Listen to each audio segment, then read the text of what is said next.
Hello sports lovers, welcome to Best Sports TV. In today's episode, I'm reviewing the Teofimo Lopez versus George Kambosos fight. I did not bring you the preview, but I had to review the fight. It was a fantastic fight, a contender fight of the year. It was a wonderful exhibition of boxing skill and heart. But before I get into it, kindly subscribe to the channel, press the like button, express your views in the comment section, and also share so others can enjoy, because if you share our videos, you bring more people onto the platform. And also don't forget to press the bell icon beside the subscribe button. Thank you. Now let me go to the build up of the fight. The fight has been very, very intense.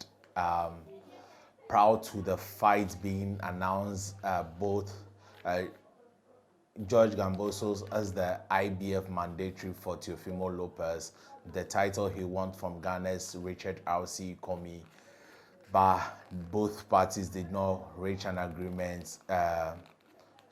Because Kambosos is with Liu DiBella and Teofimo is with Bob Arum, they did not reach an agreement. They went to purse bid. The purse bid was won by Triller. Triller could not come up with the money to organize the fight, but before that, Teofimo had already failed a COVID test, and the fight could not. Just weeks or days into the fight, then the fight got postponed. After that, Triller could not come up with a second date for the fight. Then Mushroom had to step in and save the occasion. So Mushroom did, and at the end, they put up a bid. They were second, so their bid was then accepted, and the fight came off. And the press conference has been very, very massive. George Kambosos came out victorious. He has sacrificed a lot for this particular fight. Whilst training for this fight, his son was born. John Kambosos stayed at home, stayed in the gym. His grandpa, George Kambosos Sr., passed away. George Kambosos stayed in the gym. So he has sacrificed a lot. And George Kambosos is also the training partner for Ghana's Emmanuel the Game Boy Tego. So let's see, whilst Kambosos has all these titles, would he give Game Boy a chance? I don't know. Would he give Richard Comey a chance if he wins against Lomachenko? I don't know, since they're on the same platform. That is DiBella Entertainment. Now back to the fight itself. The fight started very well with Teofimo dominating. Teofimo was showing his presence, and I had him winning the fight until George started reading his timing and caught him with the overright, and it wasn't a flash knockdown like his dad said. The punch really landed clean, and Teofimo went to the canvas. He wasn't that hurt, but the punch landed clean, and that was the end of the first round. Teofimo came back in the second round, but I think as the fight was going on, Teofimo realized a lot of things. He underestimated the skill of George Kambosos. So let me bring you things that Teofimo should have done wrong, or let me bring you things Teofimo did wrong and why he lost the fight. One, Teofimo was overconfident. He said he would knock Kambosos out in the first few rounds, and he came in exactly to do that, only to be surprised. So it was an awakening call for him that you can't do that here. You can't do that here. And Teofimo has always been the guy who has always had his ways in fight, but unfortunately in this one, he did not have his way.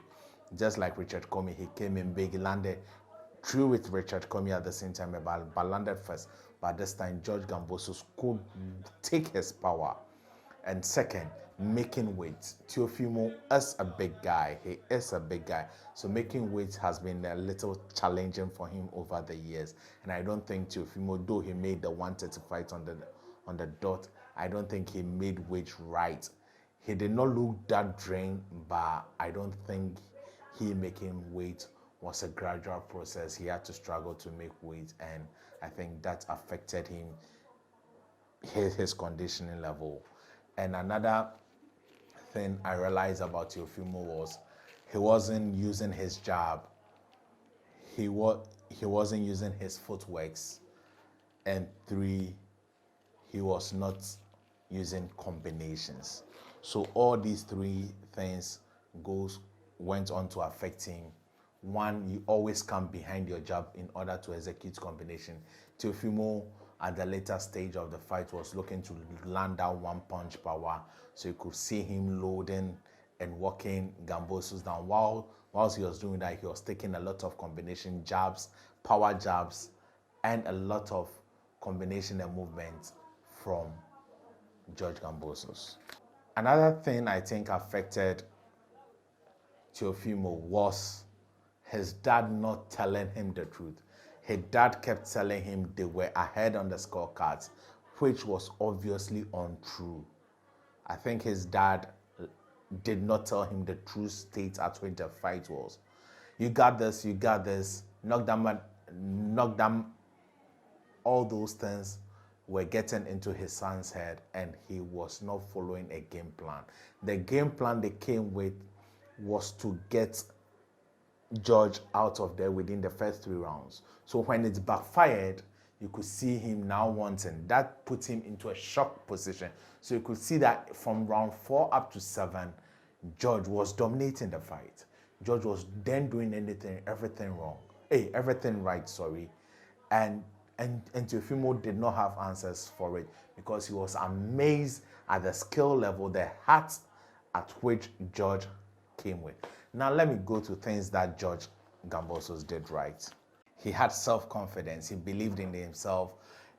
The bookmakers looked at him as a massive underdog, tacked him to 1 underdog, and everybody, all the pundits looked down on him.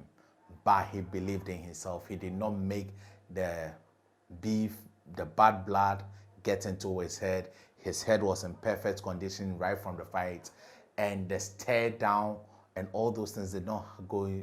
He stick to his game plan. He believed in his team.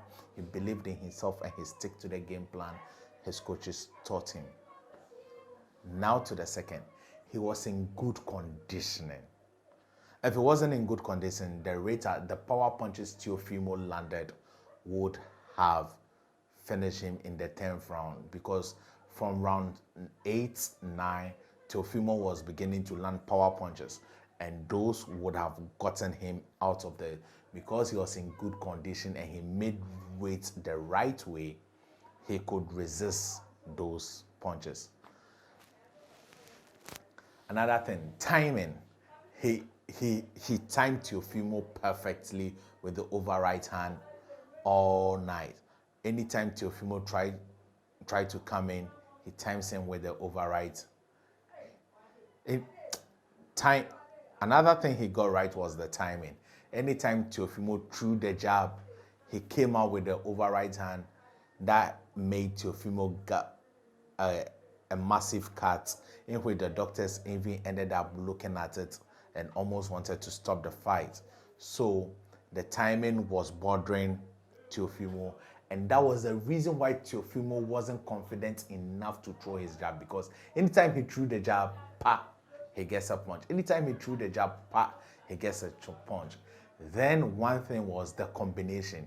He was coming behind his jab. When he throws his jab, then it gives Teofimo time thinking. Then he throws his body shots. So all these things gave Teofimo a whole lot of problems. And 3, another thing was his corner kept him in the game. They were telling him what to do. They were making sure he was in the fight and was carrying out instructions as they gave it. So these were the things that helped Kambosos. And last but not the least, his heart. He was determined to win, especially when he got to the championship rounds, the 11th and 12th round. He took over the fight.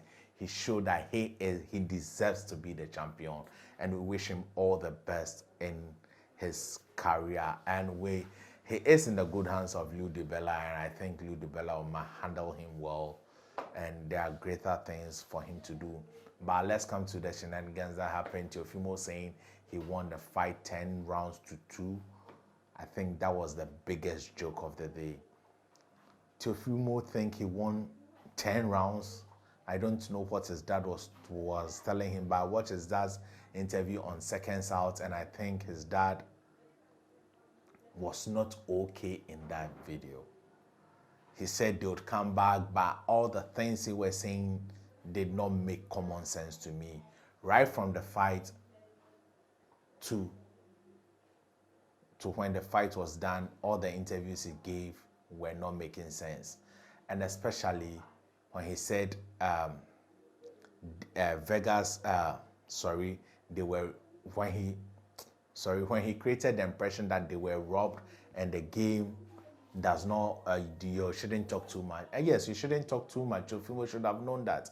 But I think you, the dad, guided him that he should now start talking so that people hear of him. And when he started talking, he could not live up to expectation. Then, what else? Both fighters were taken to the hospital immediately after the fight to seek medical attention. They had been in war. And I think this fight, Fury Wilder 3, Estrada Chocolatito, are fight of the year contenders. They are fight of the year contenders. Both Teofimo knocked down Kambosos knocked down Teofimo, and it was a very entertaining fight. And I think Kambosos deserves the win, 114, 112, just like I had it. I had it a draw as at round 10, but 11 and 12, Kambosos showed class. He showed that he needed it. He wanted it more, and he showed that he is the man who is going to head the division, the lightweight division. I just hope he gives one Ghanaian a chance, either Emmanuel Gameboy Tego or Richard Comey if he wins, because Gameboy Tego is a sparring partner, and he and Richard Comey are on the same promotional team. So let's see what happens. It may be in Australia as a homecoming fight. This is a great win for Australian boxing, and I think this victory makes him the greatest Australian lightweight ever. Thank you for watching. Stay positive. Au revoir. Bye-bye.